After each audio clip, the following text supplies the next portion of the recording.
Hello, everyone, and thanks for taking some time to learn how JMP is expanding its text mining toolkit in JMP Pro 16 with two new analysis techniques, sentiment analysis and term selection.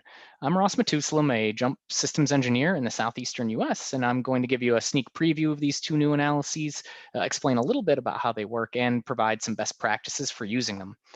So both of these analysis techniques are coming in Text Explorer, which for those who aren't familiar, this is JMP's tool for analyzing what we call free or unstructured text. So that is natural language text.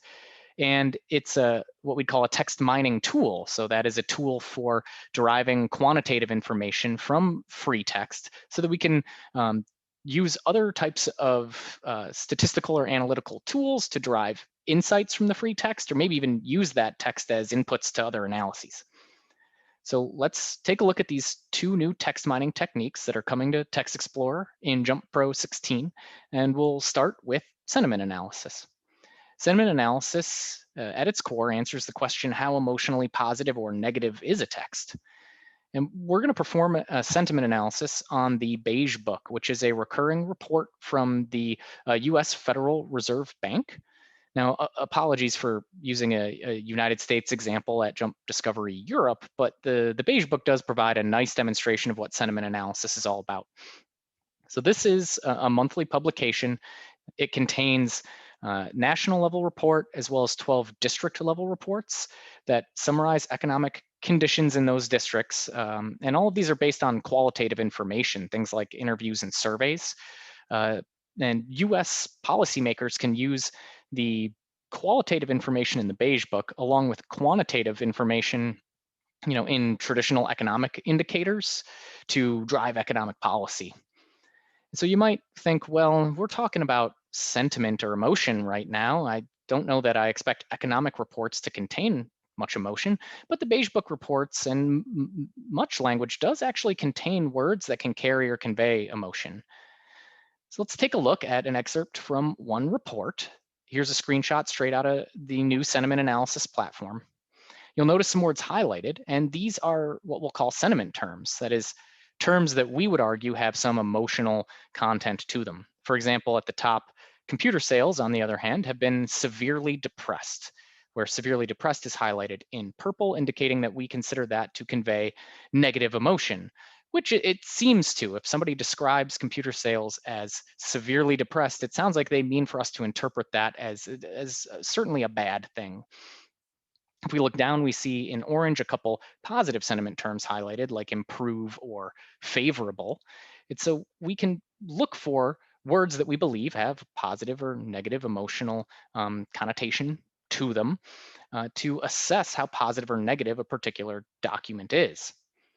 Now here we just see two colors, purple for negative, orange for positive, and some sentiment analysis keeps things at that level. So just a binary distinction, a positive text or a negative text. There are additional ways of performing sentiment analysis, and in particular, many ways try to quantify the degree of positivity or negativity, not just whether something is positive or negative. So consider this other example, and I'll point our attention right to the bottom here, where we can see a report of poor sales. And I'm going to compare that with where we said computer sales are severely depressed. So both of these are negative statements, but I think we would all agree that severely depressed sounds a lot more negative than just poor is. So we want to figure out not only is a sentiment expressed positive or negative, but how positive or negative is it? And that's what sentiment analysis in Text Explorer does. So how does it do it? Well, it uses a technique called lexical sentiment analysis. It's based on some sentiment terms and associated scores. So what we're seeing right now is an excerpt from what we'd call a sentiment dictionary that contains the terms and their scores. For example, the term fantastic has a score of positive 90, and the term grim at the bottom has a score negative 75. So what we do is specify which terms we believe carry emotional content and the degree to which they're positive or negative on an arbitrary scale, here negative 100 to 100. And then we can find these terms in all of our documents and use them to score how positive or negative those documents are overall. Now, if you think back to our example, severely depressed, that word severely kind of takes the word depressed and what we call intensifies it. It is an intensifier or a multiplier of the expressed sentiment. So we also have a dictionary of intensifiers and what they do to the sentiment expressed by sentiment term. For example, we say incredibly multiplies the sentiment by a factor of 1.4, whereas little multiplies the sentiment by a factor of zero 0.3. So it actually kind of attenuates the sentiment expressed a little. Now, finally, there's one other type of word we want to take into account, and that is negators, things like no and not. And we treat these basically as polarity reversals. So not fantastic would be taking the score for fantastic and multiplying it by -1. And so this is a common way of doing sentiment analysis, again, called lexical sentiment analysis. So what we do is we take sentiment terms that we find, we multiply them by any associated intensifiers or negators. And then for each document, when we have all of the sentiment scores for the individual terms that appear, we just average across all of them to get a sentiment score for that document. And JMP returns these scores to us in a number of useful ways. So this is a screenshot out of the sentiment analysis tool, and we're going to be using this in just a moment. But you can see, among other things, it gives us a distribution of sentiment scores across all of our documents. It gives us a list of all the sentiment terms and how frequently they occur. And we even have the ability, as we'll see, to export the sentiment scores to use them in graphs or analyses. And so I've actually made a couple graphs here to just try to see, as an initial first pass, does the sentiment in the Beige Book reports actually align with economic events in ways that we think it should? Do we really have some validity to this sentiment as some kind of economic indicator? And the answer looks like, yeah, probably. Here I have a plot that I've made in Graph Builder. It's sentiment over time. So all the little gray dots are the individual reports, and the blue smoother kind of shows the trend of sentiment over time, with that black line at 0 showing neutral sentiment, at least according to our scoring scheme. The red areas are times of economic recession as officially listed by the Federal Reserve.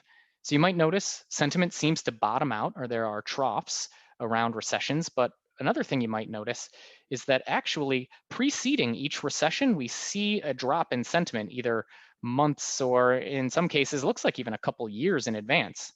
And we don't see these big drops in sentiment in situations where there wasn't a recession to follow. So maybe there's some validity to Beige Book sentiment as a leading indicator of a recession. If we look at it geographically, we see things that make sense too. This is just one example from the analysis. We're looking at sentiment in the 12 Federal Reserve districts across time from 1999 to 2000 to 2001. This was the time of what's commonly called the dot-com bust. So this is when there was a big bubble of tech companies and online businesses that were popping up, and eventually many of them went under, and there were some pretty severe economic consequences. And you can see sentiment seems to track that. 99 to 2000, sentiment is growing. In fact, sentiment is growing pretty strongly, it would appear, in the San Francisco Federal Reserve District, which is where many of these companies are headquartered. And then in 2001, after the bust, the biggest drop we see all the way to negative sentiment in red here, again, occurring in that San Francisco district. So just a quick graphical check on these Beige Book sentiment scores suggests that there's some real validity to them in terms of their ability to track with, maybe predict some economic events, though, of course, the latter we'd need to look into more carefully. But this is just one example of the potential use cases of sentiment analysis, and there are a lot more. One of the biggest application areas where it's being used right now is in consumer research, where people might, let's say, analyze some consumer survey responses to identify what drives positive or negative opinions or reactions. But sentiment analysis could also be used in, say, product improvement, where analyzing product reviews or warranty claims might help us find product features or issues that elicit strong emotional responses in our customers. Looking at, say, customer support, we could analyze call center or chat transcripts to find some support practices that result in happy or unhappy customers, maybe even public policy. We analyze open commentary to gauge the public's reaction to proposed or existing policies. These are just a few domains where sentiment analysis could be applied. It's really applicable anywhere you have text that conveys some emotion, and that emotion might be informative. So that's all I want to say up front. Now I'd like to spend a little bit of time walking you through how it works in JMP. So let's move on over to JMP. Here we have the beige book data. So down at the bottom, you can see we have a little over 5,000 reports here. And we have the date of each report from May 1970 to October 2020, which of the 12 districts it's from, and then the text of the report. And you can see that these reports, they're not just quick statements of the economy's doing well or poorly. They can get into some level of detail. Now, before we dive into these data, I do just want to say thank you to somebody for the idea to analyze the beige book and for actually pulling down the data and getting it into JMP in a format ready to analyze. And that thanks goes to Zan Gregg, who, if you don't know Zan, he's a director on the JMP development team and the creator of Graph Builder. So thanks, Zan, for your help. All right, so let's quantify the degree of positive and negative emotion in all these reports. We'll use Text Explorer under the Analyze menu. Here we have our launch window. I'll take our text data, put it in the text columns role. A couple things to highlight before we get going. Text Explorer supports multiple languages, but right now, sentiment analysis is available only in English. And one other thing I want to draw attention to is stemming right here. So for those who do text analysis, you're probably familiar with what stemming is, but for those who aren't familiar, stemming is a process whereby we kind of collapse multiple, to keep it non-technical, multiple versions of the same word together. Take strong, stronger, and strongest. So these are three versions of the same word, strong. And in some text mining techniques, you'd want to actually combine all those into one term and just say, oh, they all mean strong, because that's kind of conceptually the same thing. I'm going to leave stemming off here, actually. And it's because take strongest, that describes as strong as something can get, versus stronger, which says that, it's strong, but there's still, room for it to be even stronger. So strongest should probably get a higher sentiment score than stronger should. And if I were to stem, I would lose the distinction between those words. Because I don't want to lose that distinction, I want to give them different sentiment scores. I'm going to keep stemming off here. So I'll click OK. And JMP now is going to tokenize our text, that is, break it into all of its individual words and then count up how often each one occurs. And here we have a list of all the terms and how frequent they are. So sales occurs over 46,000 times. And we also have our phrase list over here. So the phrases are sequences of 2 or more words that occur a lot. And sometimes we actually want to count those as terms in our analysis. And for sentiment analysis, you would want to go through your phrase list and, let's say, maybe add real estate, which is 2 words, but it really refers to property. And I could add that. Now, normally in text analysis, we'd also add what are called stop words. That's words that don't really carry meaning in the context of our analysis, and we'd want to exclude. Take district. This happened there. The beige book uses the word district frequently, just saying, this report from the Richmond district, something like that. It's not really meaningful. But I'm actually not going to bother with stop words right here. And that's because if you remember, back from our slides, we said that all of our sentiment scores are based on a dictionary where we choose sentiment words and what score they should get. And if we just leave district out, it inherently gets a score of 0 and doesn't affect our sentiment score. So I don't really need to declare it as a stop word. So once we're ready, we would invoke sentiment analysis under the red triangle here. So what JMP is doing right now, because we haven't declared any sentiment terms or otherwise, it's using a built-in sentiment dictionary to score all the documents. Here we get our scores out.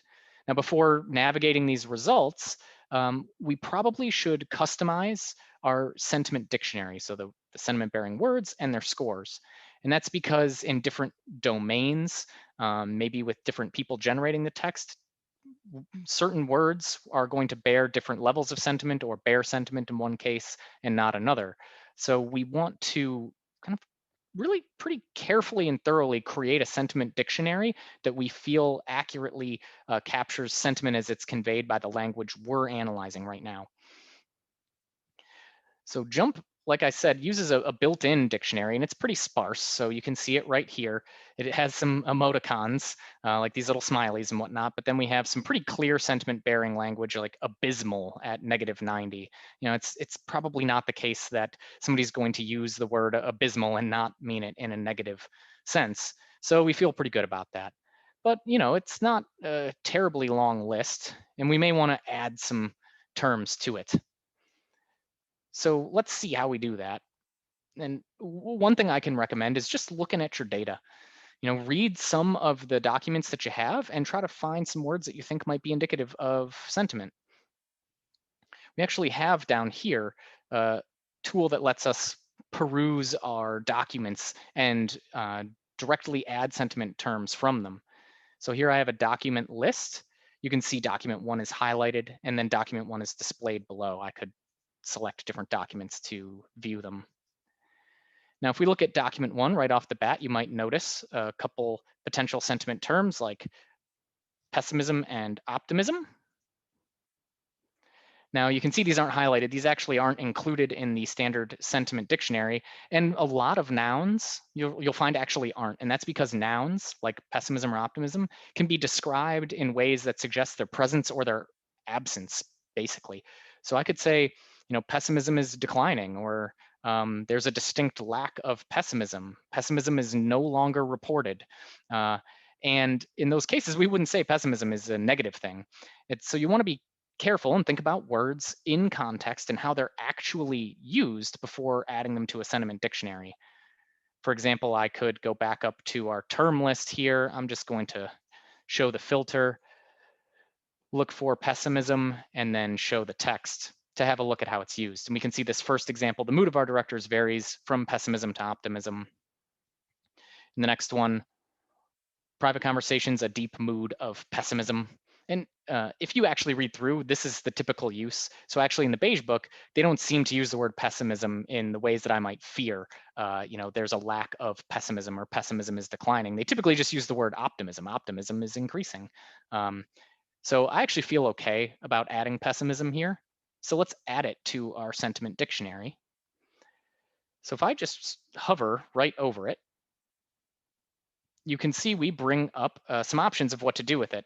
So here I can, let's say, give it a score of -60. And so now that will be added to our dictionary with that corresponding score, and it's triggering updated sentiment scoring in JMP. So that is, it's now looking for the word pessimism and adjusting all the document scores where it finds it. So let's go back up now to take a look at our sentiment terms in more detail. If I scroll on down, we'll find pessimism right here with its score of -60 that I just gave it. Now I might want to actually, if you notice, pessimistic is by default has a score of -50. So maybe I just type -50 in here to make that consistent. And I could, but I'm not going to, just so that we don't trigger another update. You'll also notice right here, this list of possible sentiment terms. So these are terms that JMP has identified as maybe bearing sentiment, and you might want to take a look at them and consider them for inclusion in your dictionary. For example, the word strong here, if you look at some of the document texts to the right, you might say, okay, this is clearly a positive thing. And if you look at a lot of these examples, it really stands out that the word strong and correspondingly weak are words that these economists use a whole lot to talk about things that are good or bad about the current economy. And so I could add them or add strong here by clicking on, let's say, +60 in the buttons up there. Again, I won't right now, just for the sake of expediting our look at sentiment analysis. So we could go through, just like our texts down below, we could go through our sentiment term list here to choose some good candidates. Under the red triangle, we also can just manage these sentiment terms more directly. So that is just in the full term management lists that we might be used to for a Text Explorer user. So like the phrase management and the stop word management. You can see we've added one new term local to this particular analysis, in addition to all of our built-in terms, which of course we could declare exceptions to if we want to just maybe not actually include some of those. And importantly, you can import and export your sentiment dictionary as well. Another way to declare sentiment terms is to consult with subject matter experts. Economists would probably have a whole lot to say about the types of words they would expect to see that would clearly convey positive or negative emotion in these reports. And if we could talk to them, we would want to know what they have to say about that. And we might even be able to derive a dictionary in, say, a tab separated file with them and then just import it here. And then, of course, once we make a dictionary we feel good about, we should export it and save it so that it's easy to apply again in the future. So that's a little bit about how you would actually curate your sentiment dictionary. It'd also be important to curate your intensifier terms and your negation terms. Again, you don't see scores here because these are just polarity reversals. Just to show you a little bit more about what that actually looks like. Let's take a look at sentiment here. So we can see instances in which JMP has found the word not before some of these sentiment terms and actually applied the appropriate score. So at the top there, not acceptable gets a score of -25. So I'd show you that just to kind of draw your attention to the fact that these negators and intensifiers, they are kind of being applied automatically by JMP. But anyways, let's move on from talking about how to set the analysis up to actually looking at the results. So I'm going to bring up a version of the analysis that's already done. That is, I've already curated the sentiment dictionary, and we can actually start to interpret the results that we get out. So we have our high-level summary up here. So we have more positive than negative documents, as we discussed before. We can see how many of each. In fact, at the bottom of that table on the left, you see that we have one document that has no sentiment expressed in it whatsoever. We have our top sentiment terms right here, strong occurring 14,000 times, weak occurring 4,500 times approximately. And looking at these either by their counts or their scores, looking at the most negative and positive, and even looking at them in context, can be pretty informative in and of itself. I mean, especially in, say, a domain like consumer research, if you want to know when people are feeling positively or expressing positivity about our brand or some product that we have, what type of language are they using? Maybe that would inform marketing efforts, let's say. This list of sentiment terms can be highly informative in that regard. Now, we're looking at the sentiment scores holistically across all of the Beige Book, but the Beige Book itself comments on different sectors of the economy, manufacturing, tourism, investments, and sometimes we want to zero in on one of those subdomains in particular, what we might call a feature. And if I go to this Features tab in Sentiment Analysis, I'll click Search. JMP finds some words that commonly occur with sentiment terms and asks if you want to maybe dive into the sentiment with respect to that feature. So take, for example, sales. We can see sales were reported weak, weakening in sales. Sales are reported to be holding up well, and so forth. So if I just score this selected feature, now what JMP will do is provide sentiment scores only with respect to mention of sales inside these larger reports. And this is going to help us refine our analysis or focus it on a really well-defined subdomain. And that's particularly important.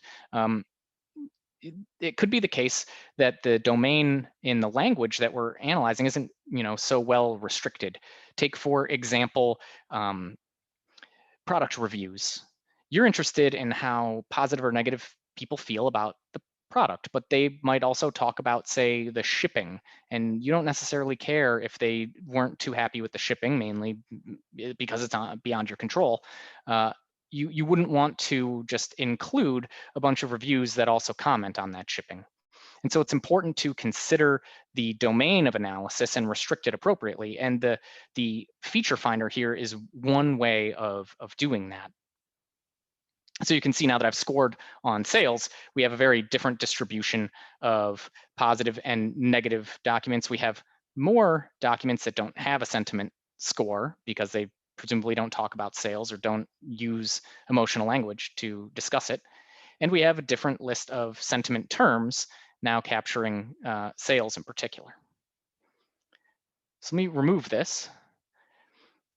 One thing I realized I forgot to mention, I mentioned it briefly, is how these overall document scores that we've been looking at are calculated. And I said that they're the average of all the sentiment terms of that occurred in a particular document.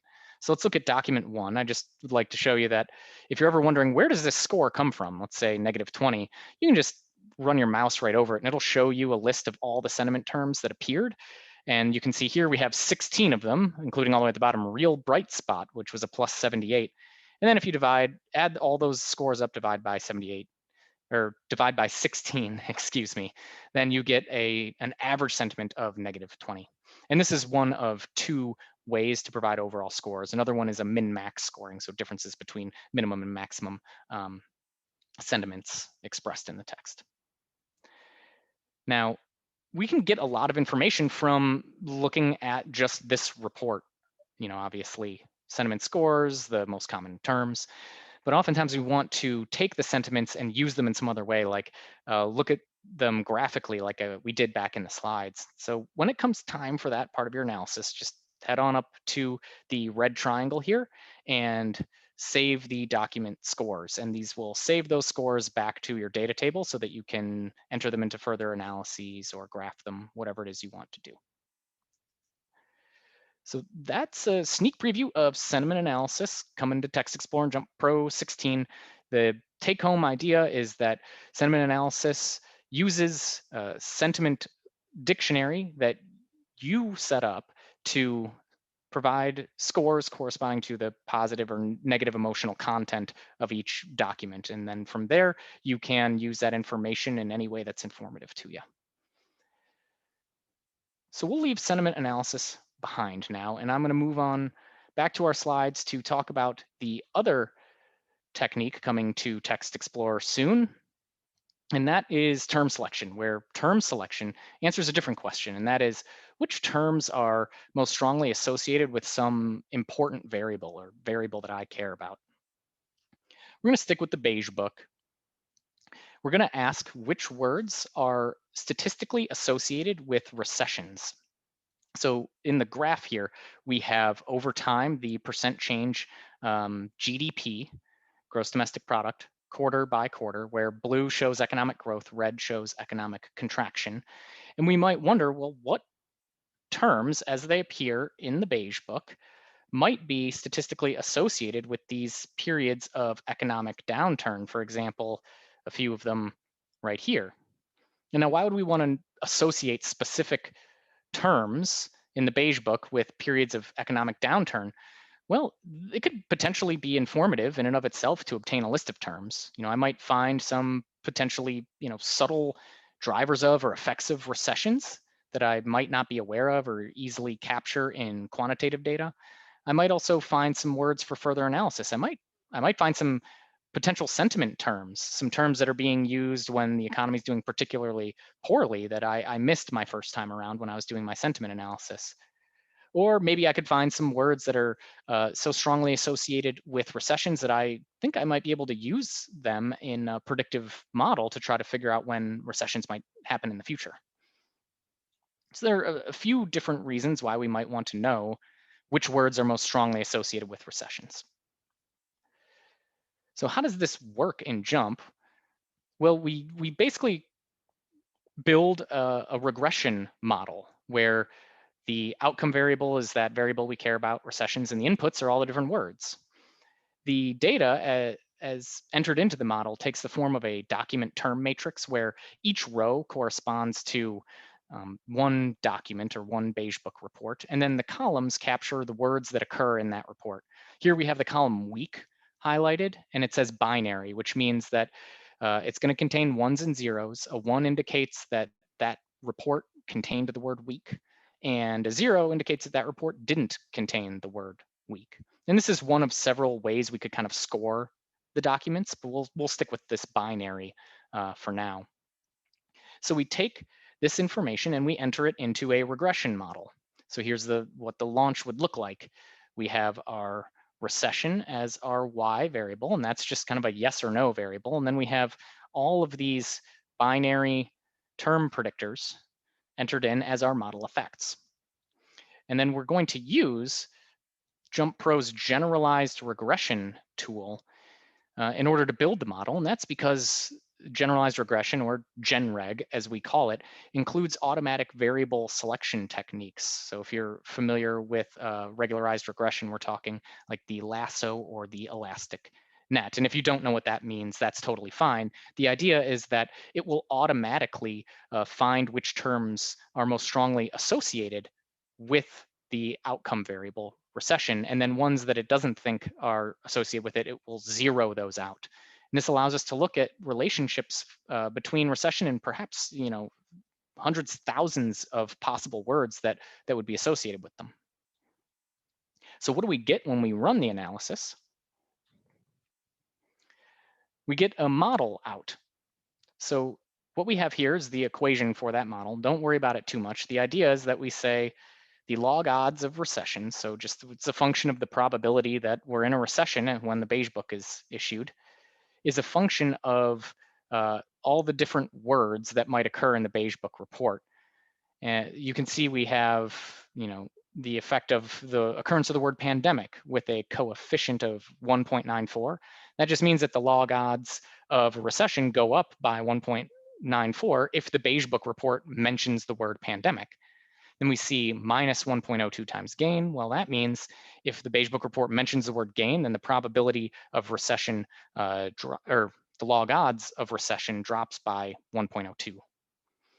So what we get out of that are a list of terms that are strongly associated with an increase in the probability of recession, things like pandemic, postponement, cancellation, foreclosures. And we also get a list of terms that are associated with a decreasing probability of recession, so like gain, strengthen, competition. We also see manufacturing right there, but it's got a relatively small coefficient, about negative 0.2. And you'll actually notice here, and if we look at a graphical representation of all the terms that are selected in this analysis, you don't see too many specific domains like manufacturing, tourism, investments, and all that. That's because those things are always talked about, whether we're in a recession or not. So what we're really looking for are words that are used, when we're in a recession more often than you would expect by chance. So we have, for example, those are pandemic being the most predictive, makes a lot of sense.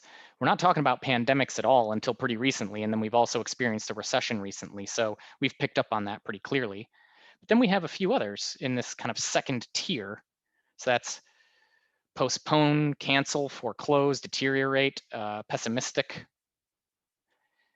And it's kind of interesting, this postponement and cancellation being associated with recessions. It makes sense. You really only talk about postponing, say, economic activity when a recession is happening, or at least that's a perhaps reliable trend. And so that's insight in and of itself. In fact, I couldn't tell you how the Federal Reserve tracks postponing or canceling of economic activities, but the fact that those terms get flagged in this analysis suggests that that's something probably worth tracking. All right, so that's term selection. We actually get this nice list of terms associated with recessions out, and we can see their relative strength of association. Now let's actually see briefly here how it's done in JUMP. So I'm going to head back on over to JUMP, and what we're going to do is pull up a slightly different data table. It's still beige book data, though now we have just the national reports, and we have this accompanying variable, whether or not the US was in a recession at the time.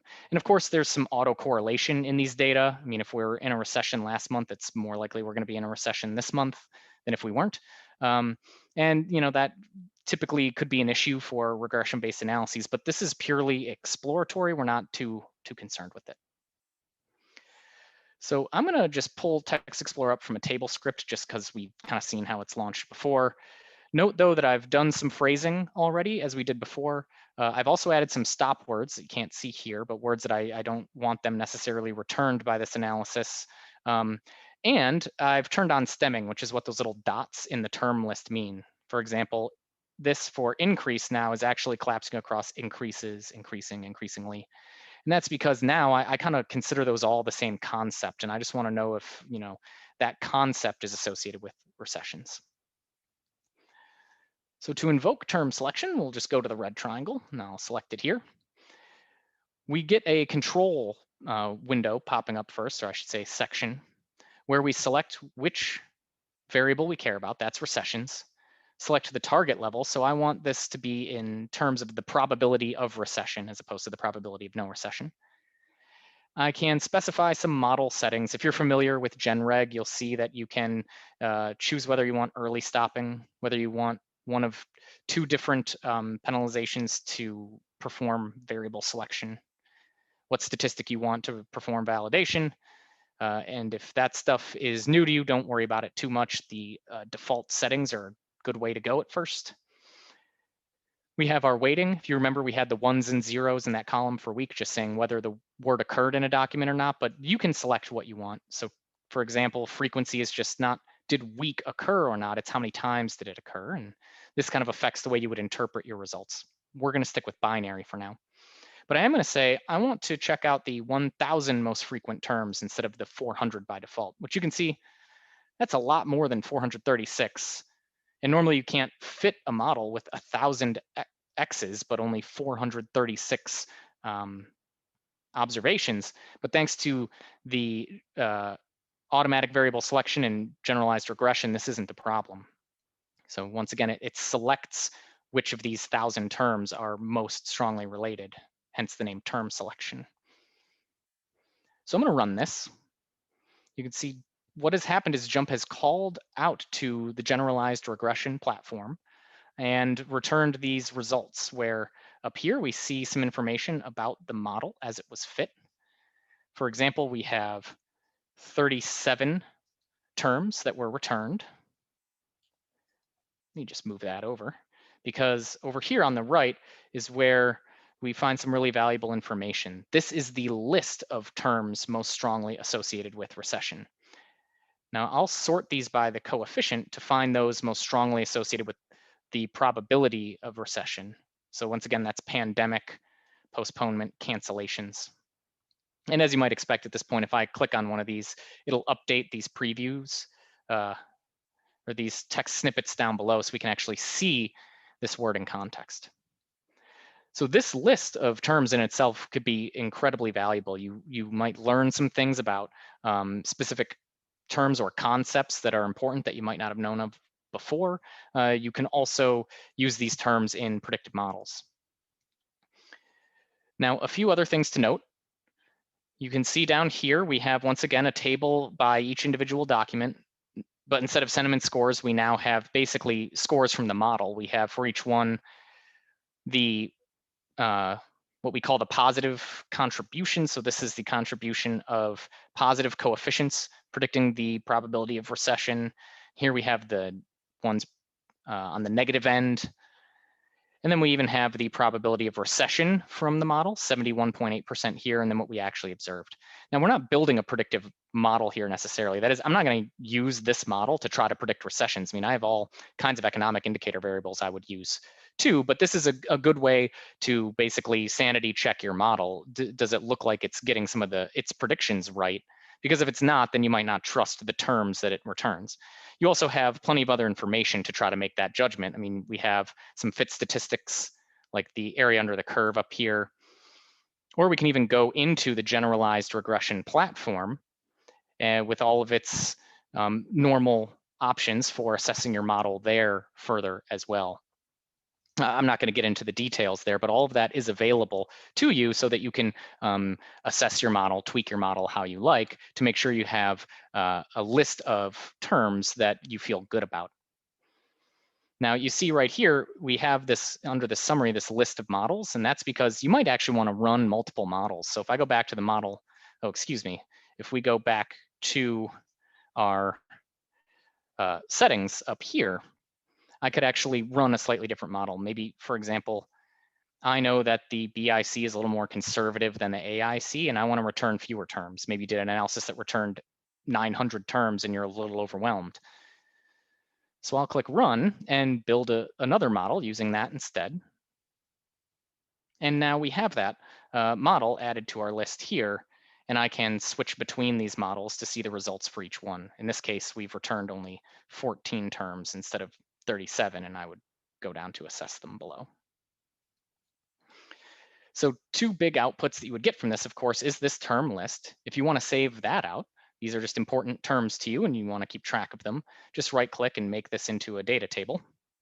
And now I have a jump table with the terms, their coefficients, and other information.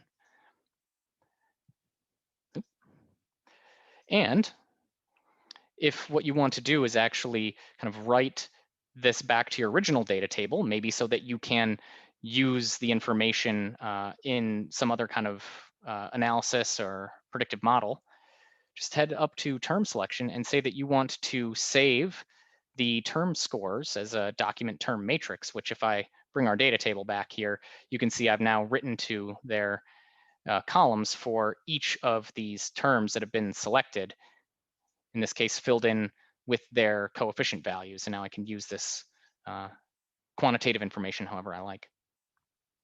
So that's just a bit then about term selection. Again, the big idea here is I have found a list of terms that are related to a variable I care about, and I even have, through their coefficients, information about how strong that relationship might be. So let's just wrap up then. We've covered two techniques. We just saw term selection, finding those important words. Before that, we reviewed sentiment analysis, all about quantifying the degree of positive or negative emotion in a text. These are two new text mining techniques coming to JMP Pro 16's Text Explorer. We're really excited for you to get your hands on them and look forward to your feedback.